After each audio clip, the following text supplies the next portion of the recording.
Bonjour tout le monde, on est le 26 janvier. Je vais essayer de démarrer le Daily 35.8.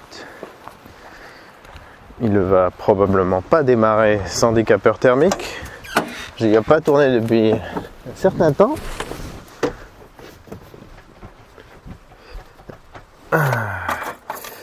Et bien sûr, je partage ça uniquement avec ceux qui s'intéressent de voir un vieux 2,5 litres diesel atmosphérique fumant démarrer. Sinon, je vois pas pourquoi vous regardez ça. Alors, essayons.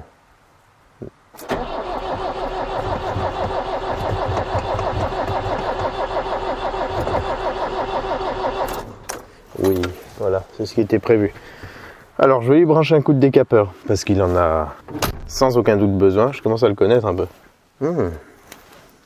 Je vois qu'il y a du moisi qui est en train de s'installer un peu partout là. Magnifique. Magnifique. Sur la vieille couille déshydratée aussi.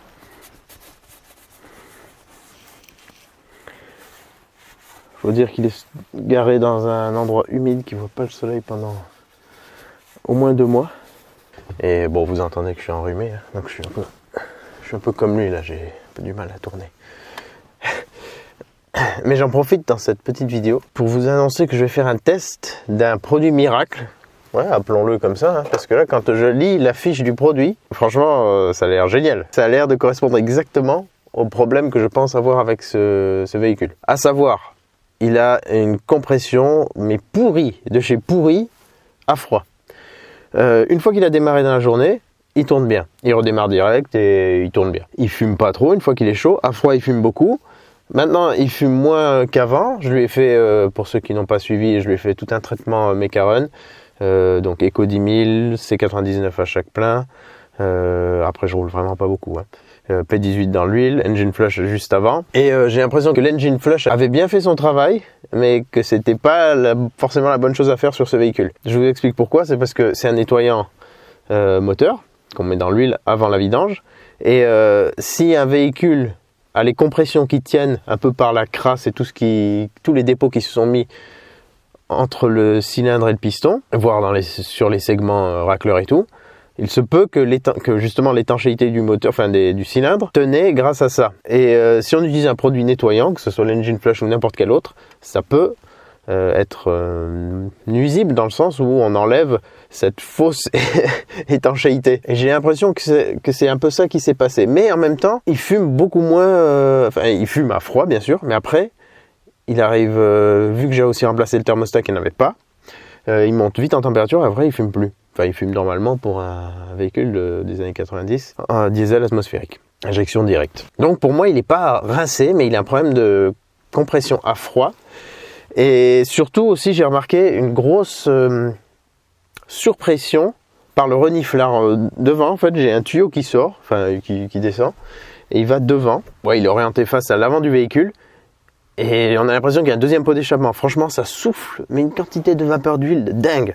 Donc je vois bien qu'il y a des compressions qui passent dans le bas moteur et qui sortent par ce reniflard qui n'est pas relié à un système de récupération des vapeurs d'huile. Donc c'est assez pourri et ça s'est aggravé ce phénomène avec l'engine flush. Donc c'est pour ça que je pense qu'il a nettoyé les segments ou en tout cas une partie du cylindre côté bas moteur. Et du coup, maintenant, j'ai ce phénomène de blow-by, je crois qu'on appelle, quand on a la compression qui descend dans le bas moteur. Et justement, ces produits que j'ai commandés, alors pas de partenariat, rien du tout, mais ça, j'en parlerai dans la vidéo. J'ai juste acheté les trucs pour tester, pour voir. Ça dit que ça peut régler exactement ce genre de problème. Donc, on va tester ça, mais ça sera dans une prochaine vidéo. Là, déjà, je vais essayer de le refaire démarrer un coup, parce que j'aurai besoin d'aller chercher des matériaux, si possible demain, sinon dans les jours qui suivent. Donc, je vais mettre le décapeur et on va essayer ça. Alors c'est une très bonne batterie que j'ai dessus, mais comme je tourne pas souvent avec, elle a dû perdre un peu en tension. J'ai mis le décapeur sur l'entrée d'air. Je vous mets le lien en fiche vers la vidéo où je traite un peu de ces problèmes de démarrage à froid sur un vieux diesel, sans préchauffage et tout. Donc là, moi, le décapeur thermique, c'est mon truc miracle pour l'aider à démarrer. Il se peut que je doive mettre le booster aussi.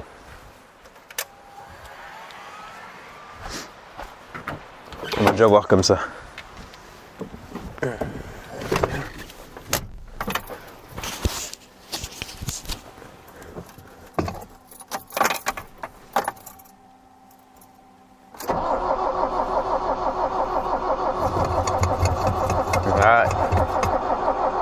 risque de devoir mettre le boost. Ah, ou pas. Oh, ça va. Ça, c'est du bon moteur, ça.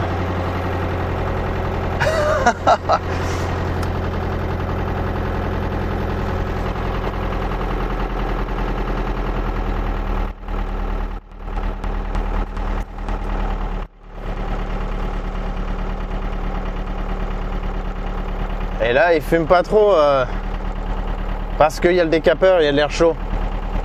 Donc je précise pour ceux qui connaissent pas ce moteur, il n'est pas équipé de bougie de préchauffage. C'est normal, c'est comme ça, c'est une injection directe et normalement les injections directes n'ont pas besoin de bougie de préchauffage, enfin les anciennes en tout cas comme ça. Et ils peuvent démarrer, enfin ils sont censés démarrer au quart de tour quasiment. C'est pour ça que s'il n'a pas une bonne compression à froid, c'est la misère. Et donc le décapeur, il fait office de préchauffage. Et ouais, c'est assez impressionnant comme il fume peu sans ça. Mais si j'enlève le décapeur, il va se mettre à fumer beaucoup plus. Et le régime va caler beaucoup plus aussi.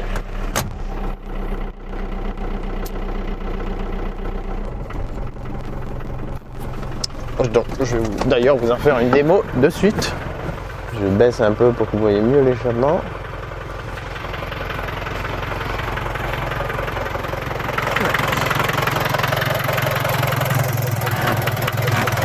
Ah, là, c'est pas la même.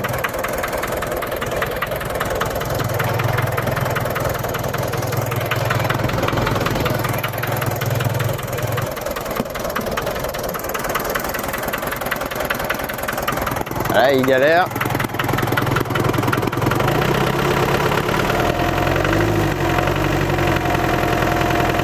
Et il m'en fume.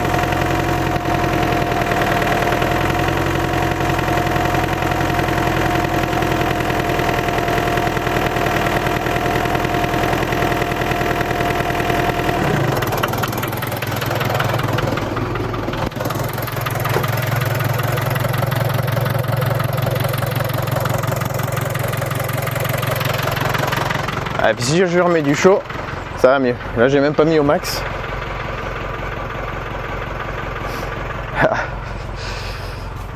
Donc j'ai encore de l'espoir pour lui. De toute façon, il fonctionne encore. Il n'est pas confortable, il est bruyant, il n'est pas puissant, mais il y va.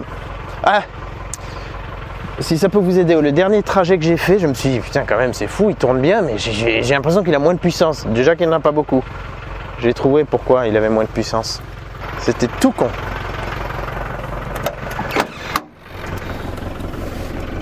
C'était à cause de cette vis sous la pédale d'accélérateur. Elle s'était dévissée. Donc avec ça on peut régler la butée de la pédale d'accélérateur. Et quand j'étais pied au plancher, j'avais moins de course qu'avant. Donc là j'ai pas resserré à la pince, mais il faudrait que je le refasse pour pas que ça rebouge. Donc la vis et puis le contre-écrou. Et puis comme ça on peut avoir correctement les gaz quoi. Mais là c'était flagrant, je me disais c'est pas vrai quand même. Même à vide il galérait plus et puis il est là comme il est chargé, qu'il y a à peu près pas loin d'une tonne de matériaux dedans que j'ai pas encore vidé. C'était la misère. Mais c'était juste ça. Après j'ai redévissé le truc, j'ai fait un petit tour et ça allait.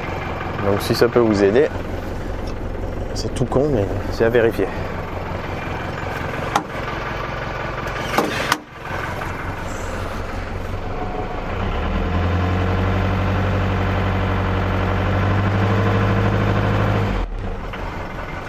Et puis après quand il sera à température, il fume beaucoup moins.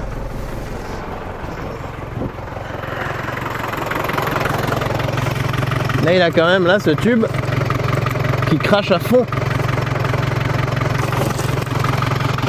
On s'en rend pas bien compte, mais c'est vraiment impressionnant comme je me suis rendu compte que c'est aggravé quoi.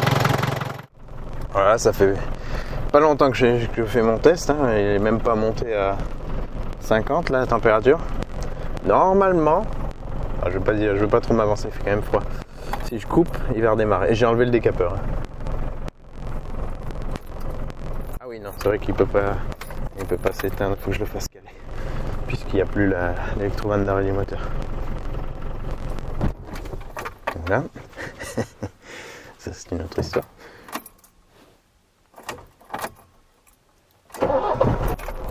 Et voilà. Et maintenant, il repart. Et il fume. Ouais, il fume pas mal à froid.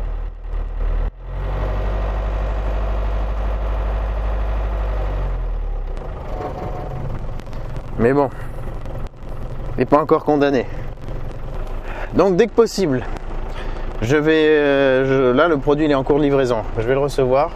On va tester ça. Franchement, c'est pour le délire. J'ai aucun a priori. J'ai juste envie de voir si les commentaires qu'il y avait sous le produit. Il y avait franchement pas mal de positifs, mais j'ai vu personne le tester. Ouais, donc je vais essayer de ça. Je vais essayer ça. Et j'en profite parce que vous avez peut-être vu qu'il n'y a pas le bloc chauffage-ventilation. Il faut pouvoir accéder au cylindre et injecter le produit directement dans chaque cylindre. Laisser agir un petit moment. Et voilà, s'il y a le bloc ventilation, on ne peut pas accéder au cylindre comme ça. Je suis obligé d'enlever les injecteurs. Sinon, on pourrait le faire en enlevant les bougies de préchauffage, mais vu qu'il n'y en a pas, je suis obligé d'enlever les injecteurs. Donc on va tester ça. Et franchement, c'est le cobaye parfait, quoi. Si ça fait rien sur lui, c'est que ça sera... Enfin, en même temps, non, je peux pas me baser sur un seul cas. Mais je veux dire, si ça fonctionne sur ce véhicule, sur ce cas, bah, c'est un produit qui pourra peut-être intéresser les gens dans la même situation que moi. Allez, je vous dis à bientôt dans une autre vidéo. N'oubliez pas, c'est en faisant qu'on fait. Putain, ça tremble et tout. C'est une ambiance, hein, ce vieux truc. Mais ça serait cool qu'il fume un peu moins à froid. Bon, on verra tout ça dans la prochaine vidéo. À bientôt, au revoir. Contour, vous voyez aussi ces magnifiques fonds de compteur là qui s'épluchent et tout.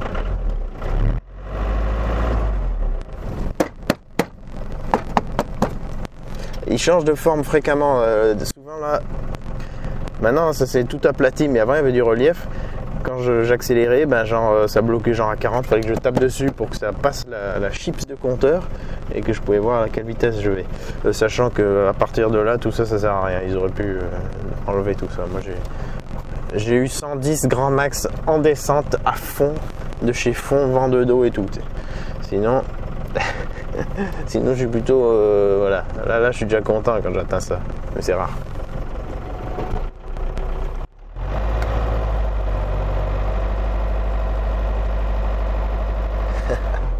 Sacré 35.8.